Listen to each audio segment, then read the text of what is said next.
आशुतोष ब्रह्मचारी के ऊपर आपने एक आरोप लगाया आईडीसी पर आया उत्तम सवेरा जी। मामला ये है कि जो है कि हमारे पास हम बैठे थे रोड के किनारे अपनी बाइक पे बातचीत कर रहे थे अपने घर से। तो वहाँ पे 3 लोग आते हैं। तो बातचीत उन्होंने मेरे पिताजी जो है डंडी सन्यासी रहे उनका नाम लिया और पूछा कि आप कैसे हैं, ठीक ठाक हैं। तो हमने कहा ठीक है, कल हम पहचाने हो नहीं पहचाने हो। तो हमें नहीं पहचाने हैं। बोले हम तुमको पहचानते तो हमें नहीं पहचानते। तो ऐसी बातचीत होती रही धीरे धीरे। फिर मतलब बातचीत होते होते फिर उन्होंने कहा कि यार एक मामला है, आप काम थोड़ा करवा दीजिएगा मेरा। तो हमने कहा काम करवाने के लिए कौन सा काम है आप बताइए। तो कह रहे है आप ही कर सकते हो। तो हमने कहा क्या है। तो उन्होंने कहा हम आपकी बात करवाते हैं। अच्छा, आप तो बहुत क्लोज हैं।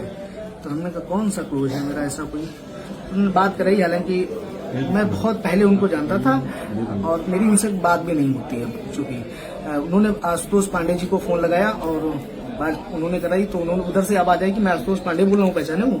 तो हमने कहा नहीं पहचान पाए। तो फिर उन्होंने कहा आशुतोष पांडे याद करिए। तो हमने कहा अच्छा दादा प्रणाम।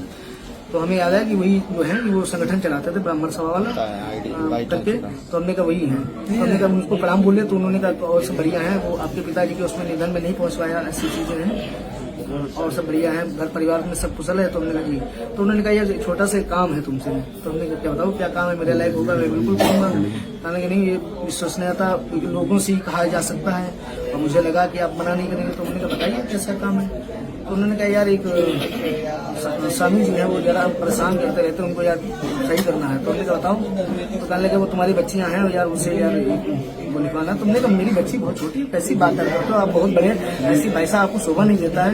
तो कहने लगे नहीं अरे यार तुमसे कह रहे हैं, हम तुम्हारी सुरक्षा की गारंटी ले रहे हैं, तुम्हें हर तरीके से जो है पैसे से टके से सारी चीजें हम आपकी मजबूत करें। हमने कहा मेरे पास भैया हमारे पास गाड़ी है, घर है, मकान है, सब कुछ है। हमने कहा मुझे इस चीज की आवश्यकता नहीं है, ना मैं ऐसा कर पाऊंगा।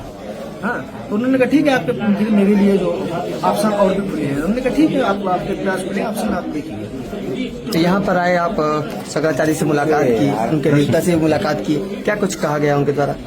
नहीं, उनके द्वारा कहा कि मैंने उनके द्वारा कुछ नहीं, मैं ही आया हूँ और मैं आके अपना स्पष्टीकरण देना चाहता हूँ कि मेरा इस मामले में कोई लेना देना नहीं। मुझे लग रहा था कि मुझे कहीं इन्वॉल्व किया जा सकता था इस मामले में, तो मैं इन्वॉल्व नहीं हूँ, ना मैं किसी प्रकार का कोई जानता हूँ, ना मेरा उनसे कोई संबंध रहा, ना शंकराचार्य से आज पहली बार शंकराचार्य से मिला। जिस प्रकार से आप पे दबाव बनाया गया था, अब आपको डराया भी जा रहा है, अगला कदम क्या होगा? क्या कोई आप मुकदमा दाखिल करेंगे उनके खिलाफ? नहीं, अभी देखते हैं कि अपने वकील से मिलकर आगे कानूनी प्रक्रिया को बढ़ाएंगे। एक टीटी करा